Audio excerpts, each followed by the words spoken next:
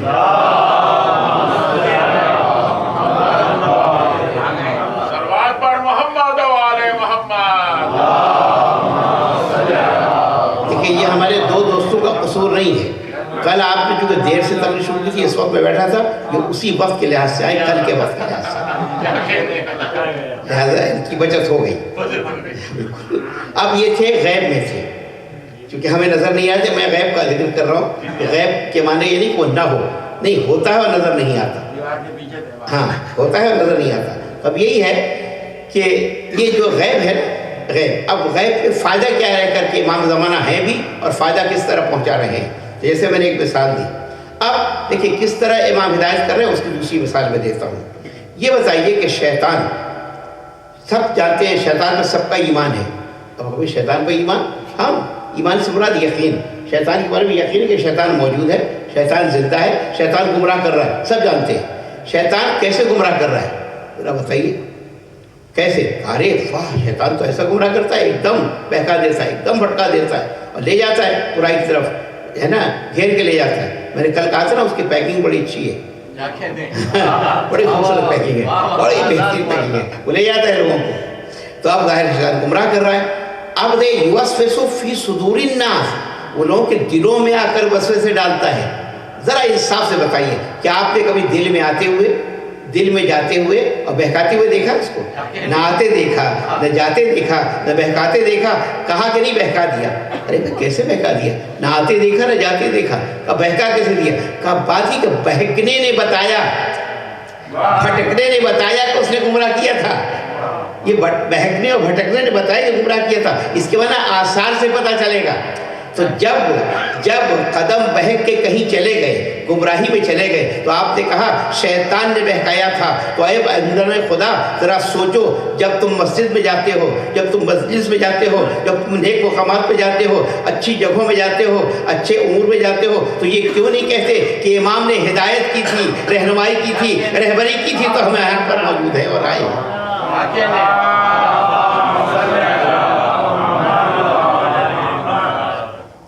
امام کی ہدایت ہے نا، تو امام چھپ کر ہدایت کر رہے ہیں. امام ہم سے غافل نہیں ہے، اور ہمارا نام عمل امام کی خدمت میں پیش کیا جاتا ہے. ہر ہفتے پیش ہوتا ہے. امام جب دیکھتے ہیں کہ اس پہ نیکیاں بھلائیاں ہیں تو امام خوش ہوتے ہیں. لہذا مومنین سے گزارش ہے کہ ہمیشہ امام کو خوش رکھیں اور کوشش کریں کہ امام خوش ہوں. جب دیکھتے ہیں کہ اس میں رسوائیاں ہیں، اس میں فضیحتیں ہیں، تو پھر امام مغفرت کی دعا کرتے ہیں. مغفرت کی دعا کرتے ہیں امام. یہ امام کا بڑا کرم ہے ہم پر، بڑا فضل ہے ہم پر کہ امام ہماری دعا کرتے ہیں. تو اب امام زمانہ ظاہر ہے ان کے بارے میں بہت سی باتیں اور بہت سی روایتیں، پوری کتابیں لکھی گئی ہیں.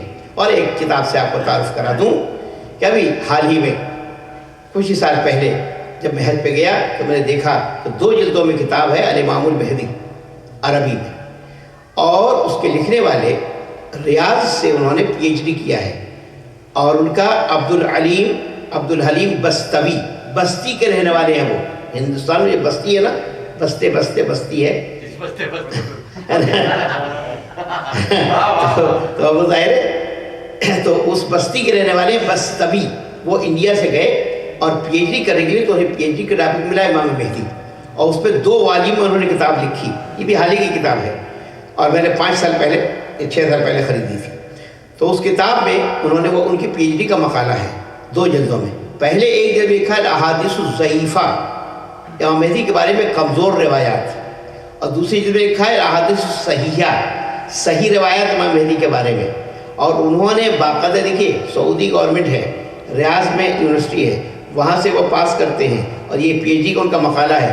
اس پہ پہلے لکھا ہے یہ حدیث کے راویوں کی حقیقت علم الرجال سے، اور نتیجہ ھذا حدیث صحیح، یہ صحیح حدیث ہے، بالکل ماڈرن تحقیق کا وہ ہے نتیجہ نکالا ہے۔ تو انہوں نے اس میں 44 حدیثیں جمع کی ہیں اور باقاعدہ سند کے ساتھ، اور کہا ہے کہ امام مہدی کا آنا ہے، یقیناً تشریف لائیں گے اور دنیا کو جو ظلم و جور سے بھر چکی ہوگی ہدایت سے بھر دیں گے، رہنمائی سے بھر دیں گے۔ اس میں بہت سی روایتیں ہیں، اور روایتوں کا جس آپ کے سامنے صرف پیش کرنا چاہتا ہوں۔ ان میں لکھا ہے، آج آپ بڑے حیران ہو گئے، مولانا نے کوئی پرچہ تو نکالا نہیں؟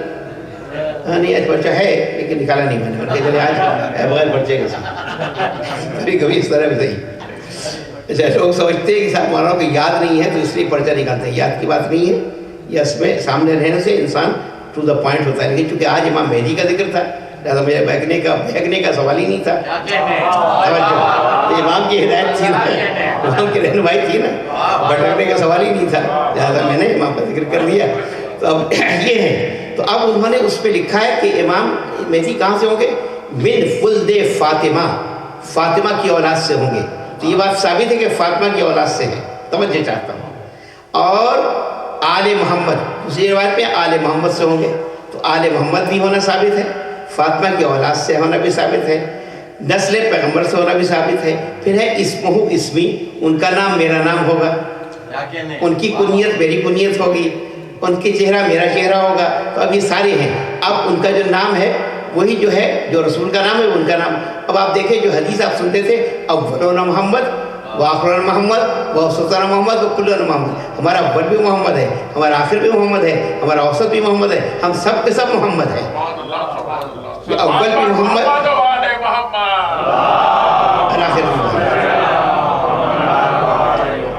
تو یہ نام بھی۔ اور اب یہ کہ یہ جو طولانی عمر پائی ہے اور طویل حیات ہے، اب اس کی ایک دو مثالیں میں دے دوں۔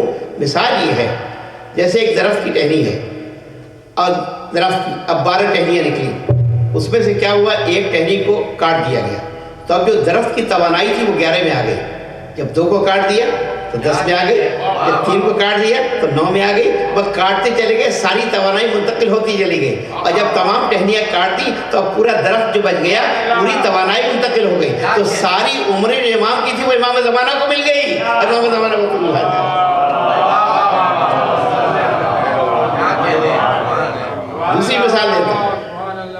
دوسری مثال دیتا ہوں، جیسے کہ ایک دریا ہے، اس دریا سے آپ نے 12 نہریں نکالی، تو دریا کا پانی تقسیم ہو گیا، اب ایک نہر بند کر دے تو اب 11 نہر میں جا رہا ہے، پھر 2 نہریں بند کر دے، پھر 3 نہریں بند کر دے، اس طرح نہروں کو بند کرتے جائیں تو آخر میں کیا ہوگا، دریا بچ جائے گا، نہریں ختم ہو جائیں گی نا، کہ دریا تو جاری رہے گا۔ تو اگر تم نے شمع حیات گل کر دیا اماموں کا تو نہ جاؤ اس پر، تو وہ دریا تو جاری ہے، وہ جو محمد سے چلا تھا قافلہ وہ محمد تک پہنچ کر جاری و ساری ہے اور چلتا رہے گا، چلتا رہے گا۔ 2 مثالیں ہو گئی، اب اول بھی وہ ہے آخر بھی وہ ہے، تو اگر اول و آخر کو دیکھنا ہو تو ایک بیج کو زمین میں چھپا دو، جب ایک بیج کو آپ نے زمین میں چھپایا تو چھپانے کے بعد سے کہاں گیا، غائب ہو گیا، اب کونپل نکلی، تنے نکلے، اور اس کے بعد سے وہ بیج نظر کہیں نہیں آ رہا ہے، وہ آئے گا کب، آخر میں، توجہ، آخر میں نظر آئے گا، لیکن درمیان میں نظر نہیں آ رہا ہے، چھپایا تھا زمین میں، جب چھپایا تھا تو بیج تھا، ایک دانہ تھا، دانہ، توجہ چاہتا ہوں، ارے اس کو بیگانہ کیا جانے، فرزانہ جانے گا، جو دانہ ہوگا وہ جانے گا، نادان کیا جانے، نادان کیا جانے، دانا ہی سمجھے گا نا، فرزانہ ہی سمجھے گا نا اس کو۔ تو آپ ظاہر ہے کہ جو اول تھا وہی آخر، تو جو اول ہوتا ہے وہی آخر ہوتا ہے، اول بھی وہ دانہ تھا، آخر بھی وہ دانہ ہے، اول بھی محمد تھا، آخر بھی محمد ہے۔ یہ ہے امام زمانہ کا، یہ وجود ہے امام زمانہ کا۔ اور بھی امام زمانہ کی صفت اور شان، اور اس کو انہوں نے لکھا ہے کہ امام زمانہ جو ہیں وہ رسول کی اولاد سے۔ اب اختلاف اس میں ہے، تمام چاہے وہ دیوبندی ہوں یا بریلوی ہوں یا چکرالوی ہوں یا کسی بھی مسلک سے تعلق رکھتے ہوں، امام زمانہ کے بارے میں سب قائل ہیں۔ ابن تیمیہ جیسا مردود بھی قائل ہے، ابن تیمیہ ہے نا جو کسی چیز کو نہیں مانتا، اور ابن کثیر بھی قائل ہے۔ ابن کثیر سمجھتے ہیں، ابن کثیر ایک بہت بڑا مصنف گزرا ہے، اور اس نے کتاب لکھی ہے البدایہ والنہایہ، اور اس کی تفسیر بھی ہے ابن کثیر۔ ابن کثیر کے معنی کثیر کا بیٹا، کثیر کا بیٹا، ابن کثیر ہے نا، یہ سارے ابن تیمیہ ایسے ابن بڑے گزرے ہیں جنہوں نے مخالفتیں کی ہیں اور خلاف خلاف چیزیں لکھی ہیں. خیر تو اب یہ جو ہے انہوں نے بھی لکھا ہے اس کے بارے میں کہ امام سب نے لکھا اور ہسٹورین نے لکھا، سوائے سے محرقہ میں دوسرے انہوں نے لکھا کہ امام حسن عسکری کے ہاں ایک بیٹے کی ولادت ہوئی. امام حسن عسکری کے ہاں ایک بیٹے کی ولادت ہوئی، اس کا نام رکھا اور عقیقہ کا گوشت تمام گھروں میں خاندانوں میں تقسیم کرایا. بہت زیادہ گوشت تقسیم کرایا گیا تاکہ سب کو کہا کہے کا گوشت ہے، کہا بچہ ہوا ہے. چونکہ ادھر کوشش تھی معتمد اللہ عباسی کی کہ ان کے ہاں ولادت نہ ہونے پائے، تو اللہ نے اس طرح حضرت موسیٰ کے ہاں ظاہر ہے مادر موسیٰ کا حمل اس طرح مخفی رکھا تھا، اس طرح نرجس خاتون کا بھی حمل مخفی تھا. لوگوں کو پتہ نہ تھا کہ بچہ پیدا ہونے والا ہے، بالکل پتہ نہ تھا، بالکل مخفی تھا حمل. اور آخرکار ہوا کیا کہ کسی کو نہیں پتا تھا. جب ولادت کا وقت قریب آیا تو آپ نے حضرت حکیمہ خاتون سے کہا. حکیمہ خاتون کون ہے آپ پوچھیں گے تو پھوپھی ہیں امام حسن عسکری علیہ السلام کی، امام محمد تقی علیہ السلام کی صاحبزادی ہیں، امام حسن علیہ السلام کی پھوپھی ہیں. تو ان سے کہا کہ پھوپھی آپ تشریف لے آئیے وقت ولادت. کہا بیٹے آثار تو نہیں ہے، کہا آثار تو نہیں ہے، کہا نہیں آثار نہیں ہے لیکن مجھے معلوم ہے، تشریف لائیے. اور آنے کے بعد سے آپ دیکھا کہ ان کے سرحانے بیٹھ جائیے اور سورہ یاسین کی تلاوت کیجیے. تو آپ نے سورہ یاسین کی تلاوت کی ہے اور سورہ یاسین کی تلاوت جب کی ہے سورہ یاسین ختم ہوئی ہے تو اس کے بعد امام زمانہ کا ظہور ہو گیا، دنیا میں تشریف لے آئے. ہمارے ہاں ذہن میں تاثر ہے کہ سورہ یاسین مارنے کی کتاب ہے، یعنی یہ ہے جب تلاوت کی جائے تو کسی کو موت آ جاتی ہے. نہیں، یہ تو ایسی حیات کی توجہ چاہتا ہوں، ایسا سورہ زندگی کا سورہ ہے، حیات کا سورہ ہے کہ اس سے زندگی ملتی ہے، اور ایسی زندگی جو آج تک ختم نہیں ہوئی ہے. یہ زندگی جو کبھی ختم نہ ہونے والی زندگی ہے. لوگوں نے پتہ نہیں کیا قرآن کو سمجھ رکھا ہے. قرآن مارنے کے لیے ہے، ان کتاب زندہ قرآن حکیم، یہ کتاب زندہ ہے جس کا نام قرآن حکیم ہے. اور امتنا ان پیام آخرین، امتوں کے لیے آخری پیغام ہے نا، امتوں کے لیے آخری پیغام ہے. یہ کتاب حیات ہے، کتاب ممات نہیں ہے، یہ موت کی کتاب نہیں ہے. تو اب امام زمانہ آ گیا وجود میں اور 2000 آج تک آپ کو وجود ہے، روشن ہے اور پوری کائنات میں. اب ایک سوال ہے آپ سے، قرآن کی آیت ہے قد جاءکم من اللہ نور و کتاب مبین، نور بھی آیا اور کتاب بھی آئی. پیغمبر نے کہا میں 2 چیزیں چھوڑ کر جا رہا ہوں. پیغمبر صادق بھی ہیں اور امین بھی ہیں. پیغمبر نے جو کہا 2 چیزیں چھوڑ کر جا رہا ہوں، کتاب اور کہا دونوں جدا نہیں ہوں گے. تو اب پیغمبر جب سچے ہیں تو اگر کتاب موجود ہے تو اس کا دوسرا کہاں ہے؟ توجہ، جب کتاب موجود ہے تو دوسرا ہے کہاں بھائی؟ جو پیغمبر نے کہا 2 چیزیں چھوڑ رہا ہوں اور دونوں جدا نہیں ہوں گے، جب کتاب ہے تو وارث کتاب ہونا چاہیے، کتاب ہے تو محافظ کتاب ہونا چاہیے، تو کتاب ہے تو اطرت ہونی چاہیے، کتاب ہے تو اہل بیت ہونے چاہیے. تارک الفیکم الثانی کتاب اللہ اطرت اہل بیتی، اطرت اہل بیت. اور پھر کہا نور آیا اور روشن کتاب آئی. جب نور آیا ہے اور روشن کتاب آئی ہے تو نور بھی آیا، روشن کتاب بھی آئی. اگر روشن کتاب ہے تو پھر نور کا وجود ماننا پڑے گا، نور کا وجود ماننا پڑے گا، تسلیم کرنا. اور پھر ایک دنیا کا یہ قانون ہے، بالکل قانون ہے، ازلی ابدی قانون ہے. وہ قانون کیا ہے کہ اگر کسی چیز کے پیدا ہونے کا علم ہو اور اس کے موت کی خبر نہ ہو تو اسے زندہ مانو. توجہ چاہتا ہوں، پیدا ہونے کا علم ہو اور موت کی، یا تو کوئی ہسٹورین بتا دے کہ امام حسن عسکری کا بیٹا پیدا ہوا تھا وہ کب مرا ہے، یا تو اس کے موت کی خبر دے دو، اور موت کی خبر نہیں ہے تو حیات ہی حیات ہے، زندگی زندگی ہے، ماننا پڑے گا وہ زندہ ہے نا بات. اب امام کہتے ہیں اور پھر صحیح بخاری میں لکھا کیف انتم اذ نزل عیسی ابن مریم، بتاؤ اس وقت تمہارا کیا حال ہوگا، کیا کیفیت ہوگی جب عیسیٰ ابن مریم نازل ہوں گے. جب یہ الفاظ ہے بخاری کے، عیسیٰ ابن مریم نازل ہوں گے، وَإِمَامُكُمْ مِنْكُمْ، اور تمہارا امام تم میں سے ہوگا. خلیفہ کا لفظ نہیں حضور، خلیفہ کا لفظ نہیں ہے کہ خلیفہ ہوگا، امام ہوگا تم میں سے. امامکم منکم، تم میں سے امام ہوگا. یعنی اس وقت بخاری لکھا ہے، امام کا لفظ لکھا ہے. قرآن میں نے آیت کیا پڑھی تھی؟ یوم ندعو کل اناس بامامہم، جس وقت ہمارے شخص کو اس کے امام کے ساتھ بلائیں گے، امام کے ساتھ. تو جب آخری منزل میں امام کو تسلیم کر رہے ہیں تو پہلی منزل میں امام کو تسلیم کیوں نہیں کرتے؟ درود پڑھیں کر محمد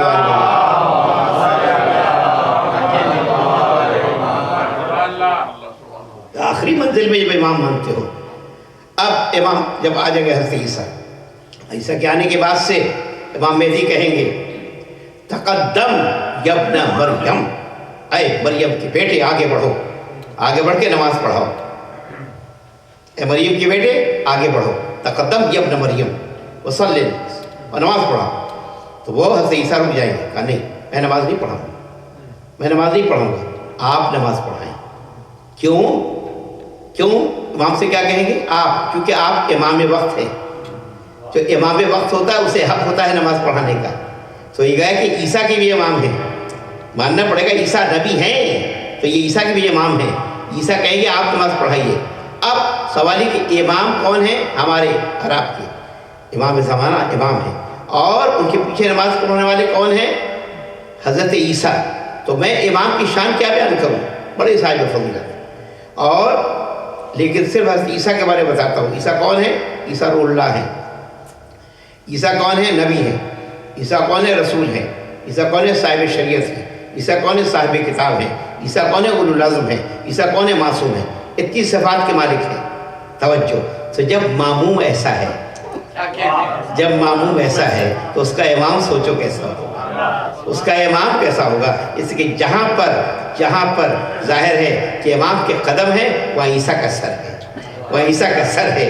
اب لوگ سوال کرتے ہیں کہ حضرت مریم افضل ہیں یا حضرت سیدہ افضل ہیں؟ بڑا سوال ہوتا ہے. تو دونوں میں کون افضل ہے؟ سورہ مریم قرآن میں موجود ہے، اور قرآن میں آئے تھے یا مریم ان اللہ اصطفاک وطہرک واصطفاک علی نساء العالمین. اللہ نے آپ کو عالمین کو عورتوں پر چن لیا ہے، منتخب کر لیا ہے. کہ کون افضل ہے؟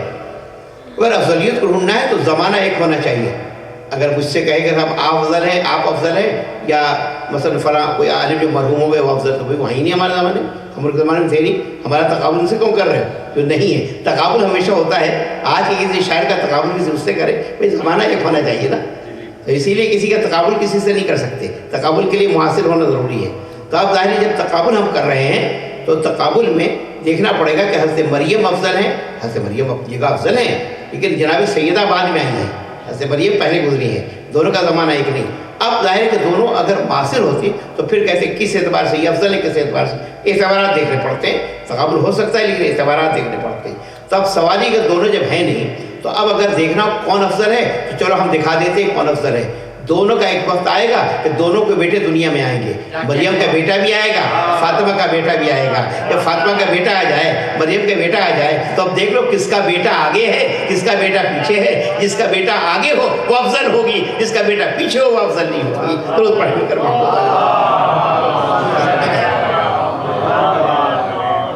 ارے دیگر بلندتر صلوات.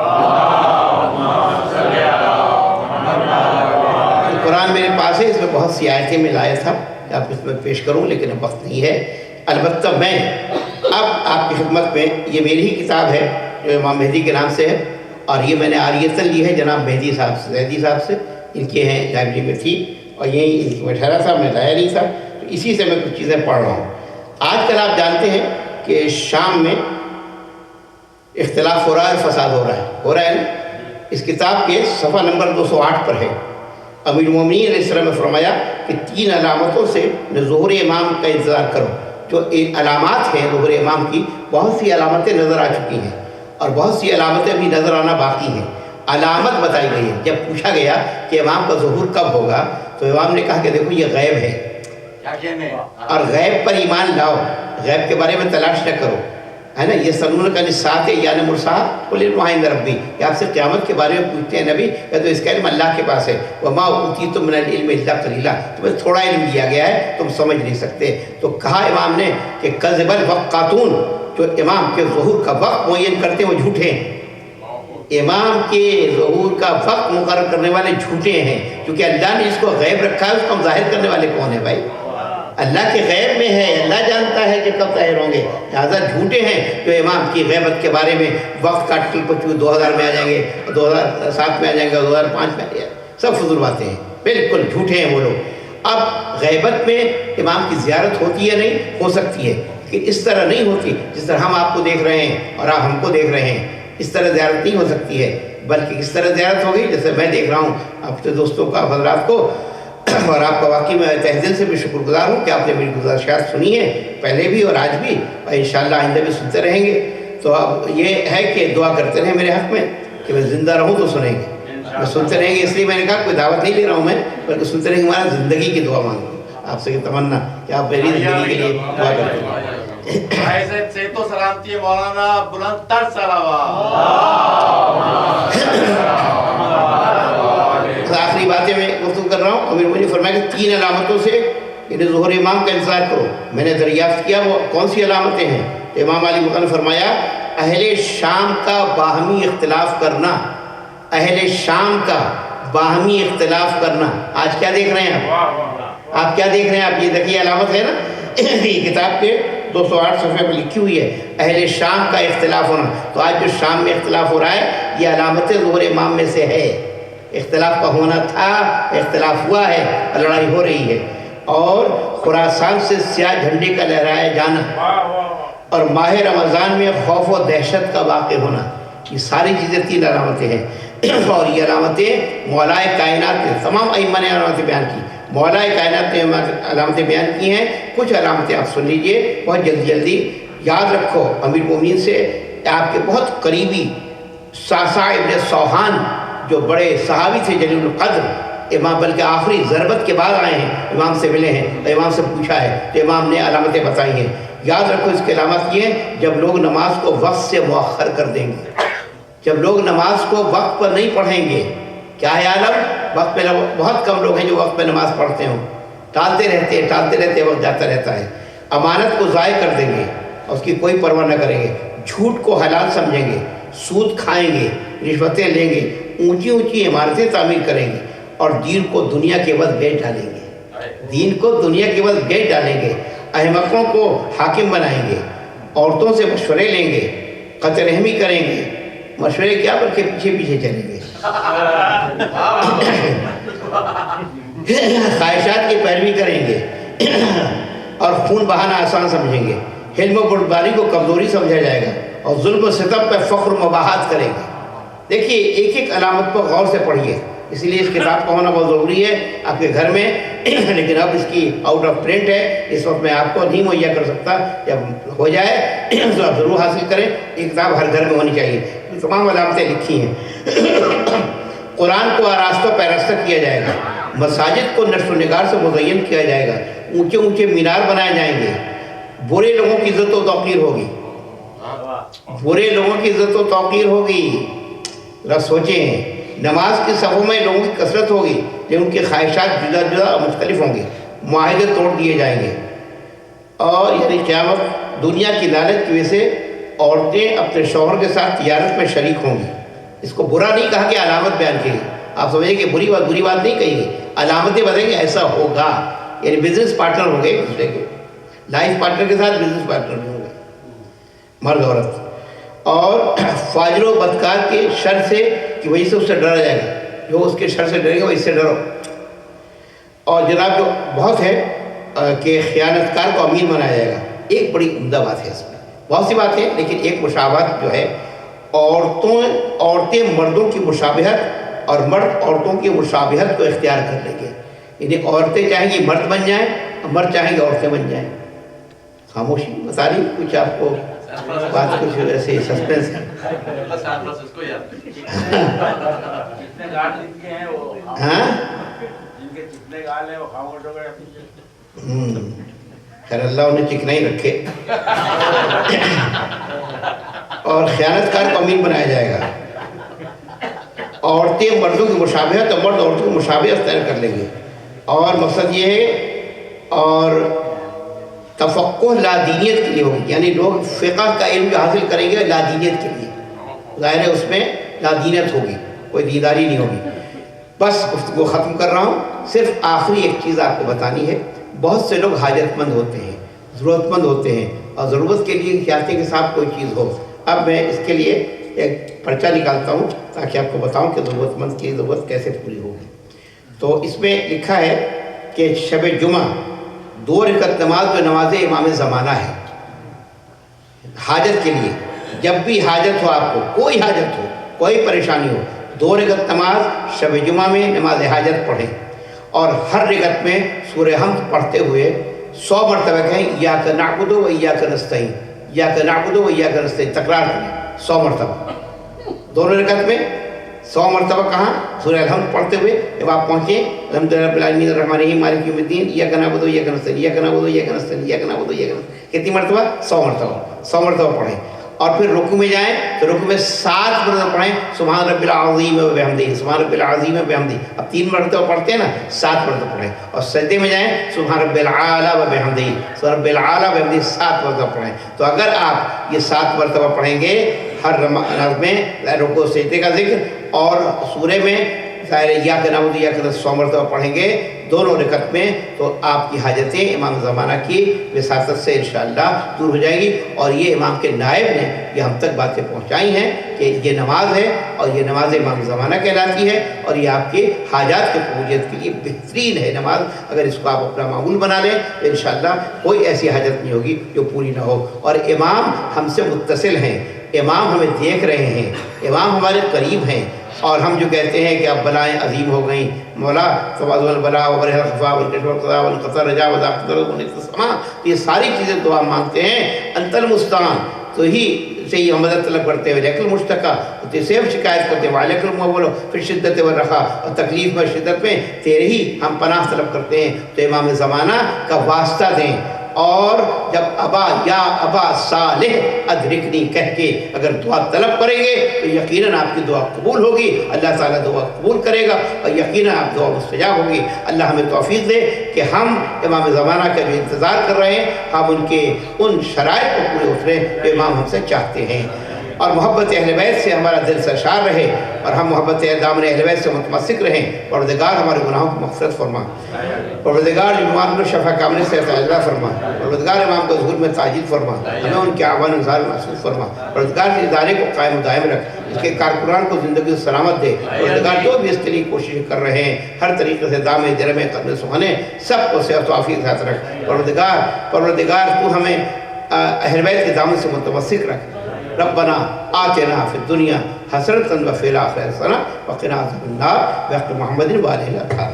اللهم صل على محمد وآل محمد.